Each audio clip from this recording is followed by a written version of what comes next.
So I am using the tires from the making set and just get it through the pasta machine and then place it on my blank. Be very careful because as I have said before, Pardo is very finicky, so don't ever do anything too fast with it because no matter how well conditioned it is, it will crack.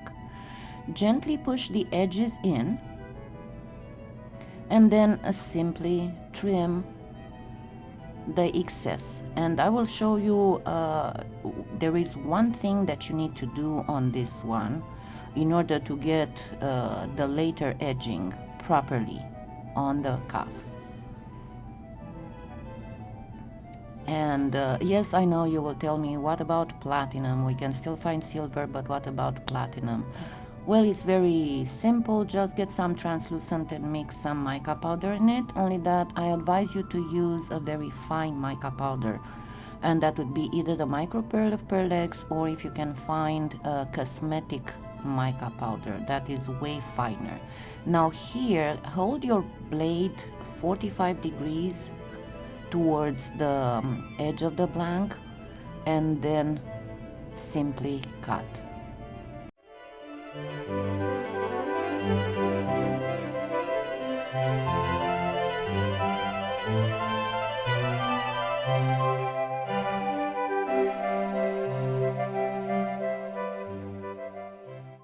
Now let's place some bacon bond on the back of the cabochons.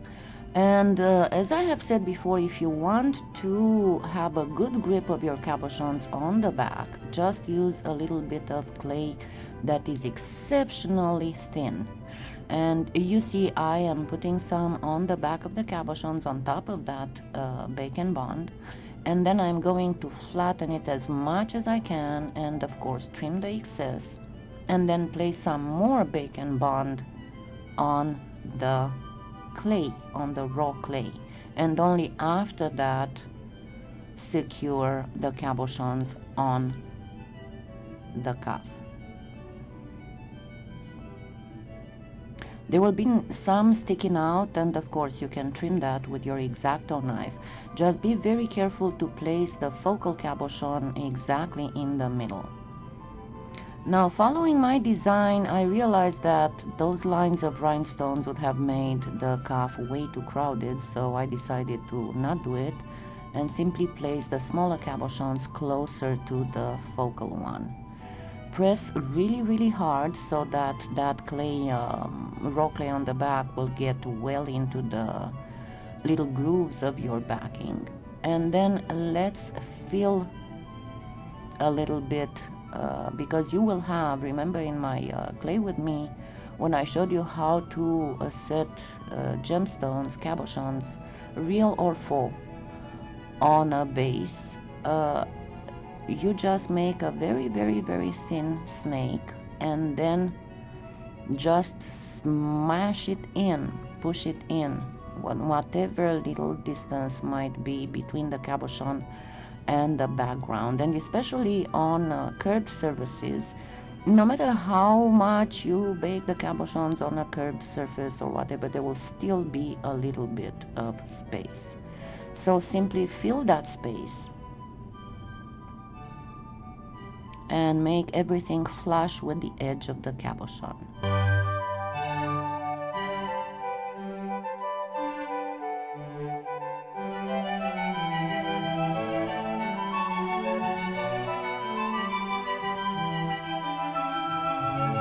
Here the same, if you don't have any of these and you don't want to order from Europe, you can just mix your own in translucent.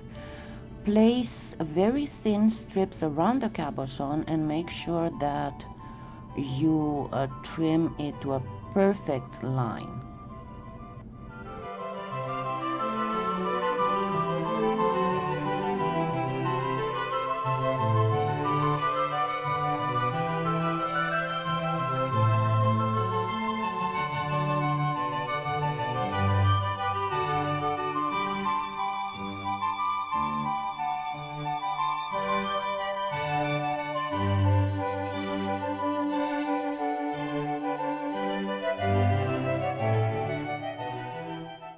Now for the next part, I'm using another one of the Makins textures.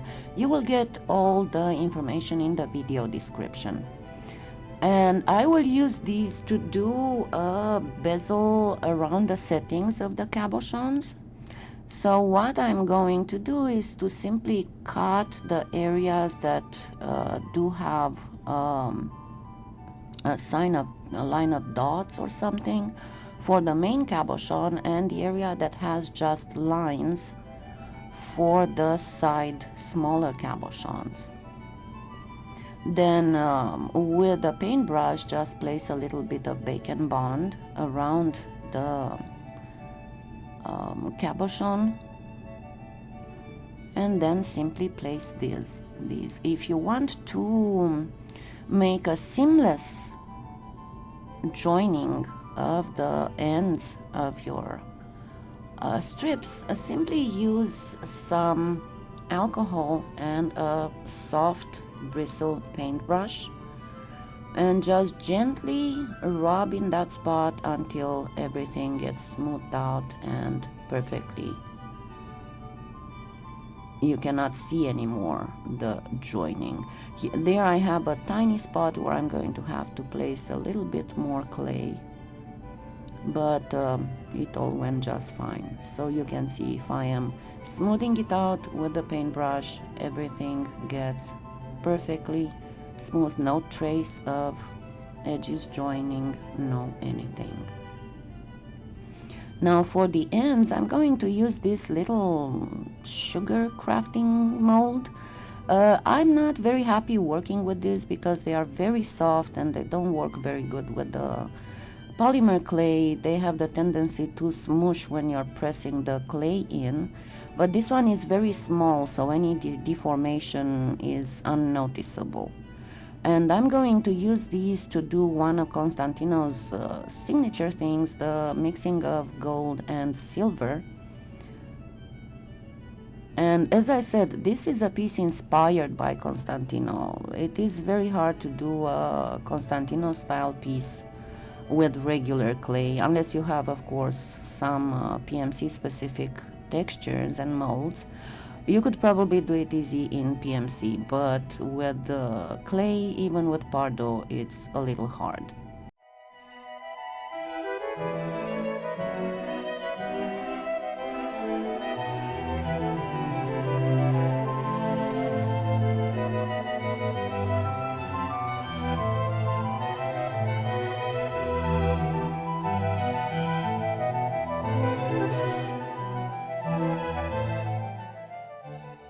So first let's take our cuff off the blank, and then I have done the backing on the third thickest setting. The front was on the thickest setting, obviously, and then I am going to smear a lot of bacon bond on the back and place the backing on it.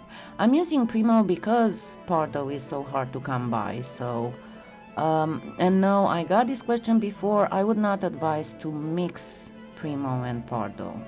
It does not look good. I have no idea what it would do on the hardiness or anything. I asked Viva Decor and they said they do not advise it either. Do another 45-degree angle at the edge because that would make it much easier to put the final edging on. And then we shall place some little jump rings. These are closed jump rings to be able to attach fastenings on it, and then I will give it just a hint of a texture, very very slightly, with the most delicate of the sponges of Donna Cato.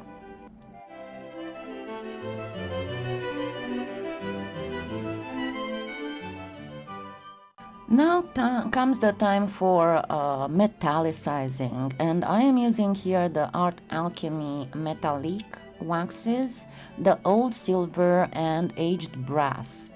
The aged brass on this specific hue of gold will give a perfectly white gold aspect.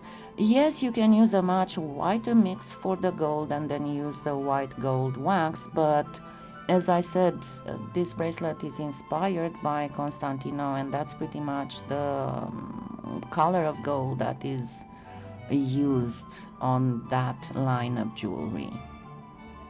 So gently place your wax on all the raised surfaces, and you don't really want to get it into the grooves, just on the raised surfaces.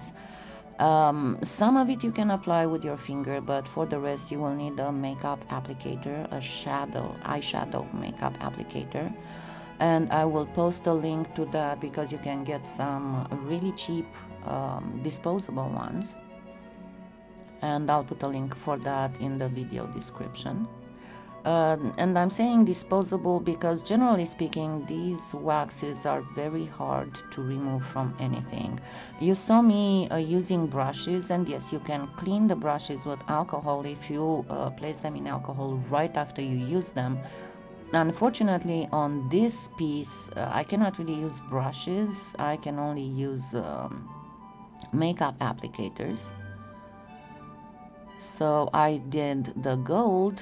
Now with the silver I'll first do all the back, and you can see there are very, very faint traces of texture, exactly the way it would look on a casted piece of silver. So here I can easily use my finger. If you get over the gold, simply wipe it real quick. If you wipe right after you have placed the wax with a paper towel dipped in alcohol, you will be able to wipe off everything. If you wait, it's going to be much harder.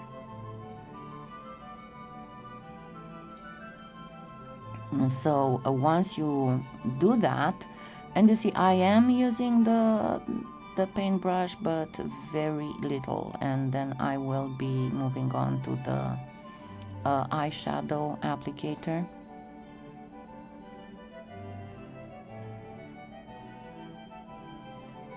So first use the silver on the little decorations you put on the very edge. Sorry, I went off camera a little bit here. As I said, it's hard for me to see the monitor once I take my eyeglasses off.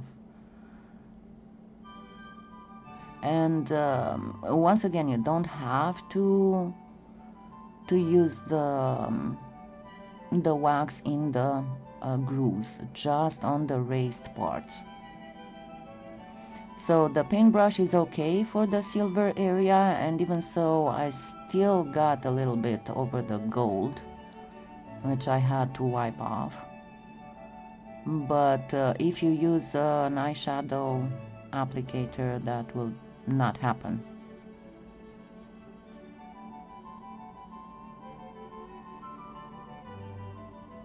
And once again, if you mess up and you put any on the gold area, or when you apply the gold, if you by chance get any wax on the cabochons, just real quick wipe it off with a paper towel dipped in alcohol.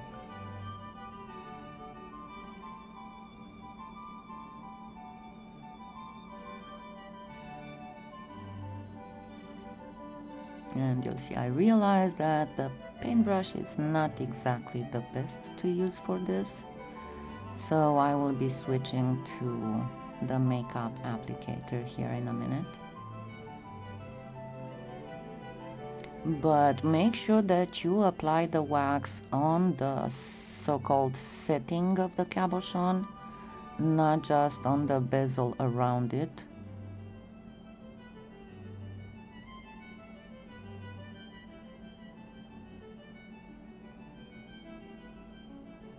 And I have to say that unfortunately yesterday and the day before my hands were not that terrific, so this is one of those pieces of I can show you how it is done, but I cannot do it myself properly.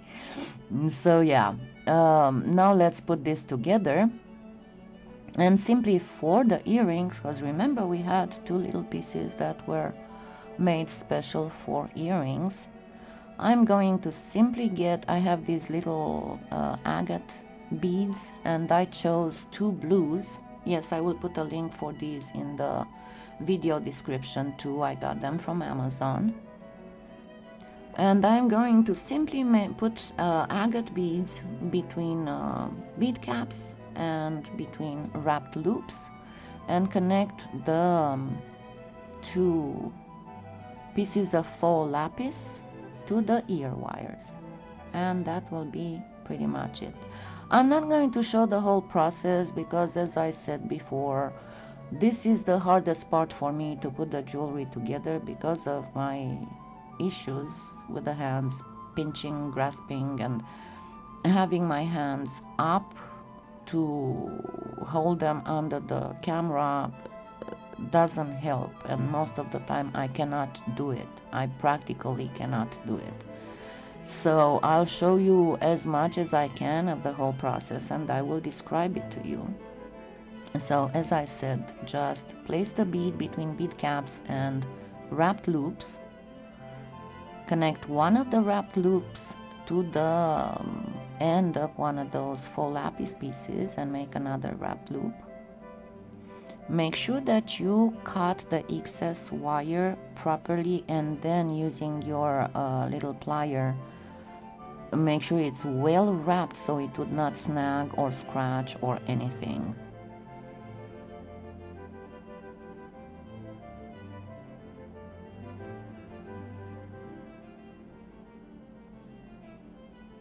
Yeah, I know, I probably should get a new set of jewelry pliers. These are so old, I think they're like 17 years old.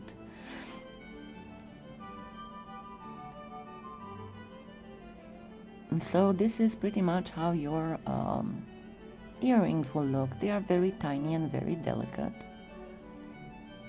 And simply open sideways the little loop on the ear wire. Never open it by pulling outwards, only sideways.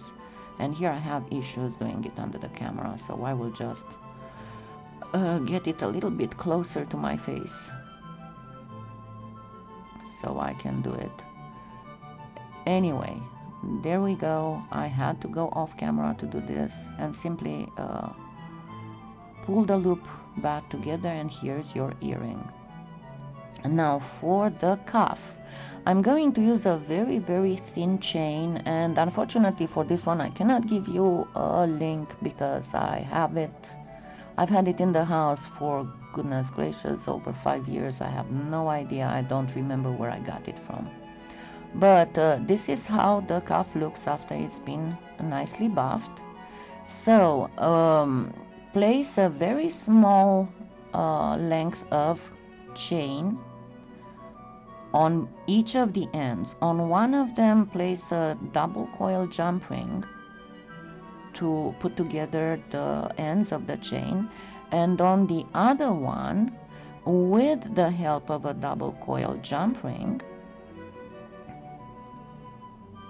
you can connect the chain to a lobster, or if you want the thing prettier, you can use another of those agate beads between two wrapped loops, one that would connect the ends of the chain together and the other one that will connect to the lobster clasp. And there is your pretty faux lapis Konstantino inspired bracelet cuff and earring set. Happy claying!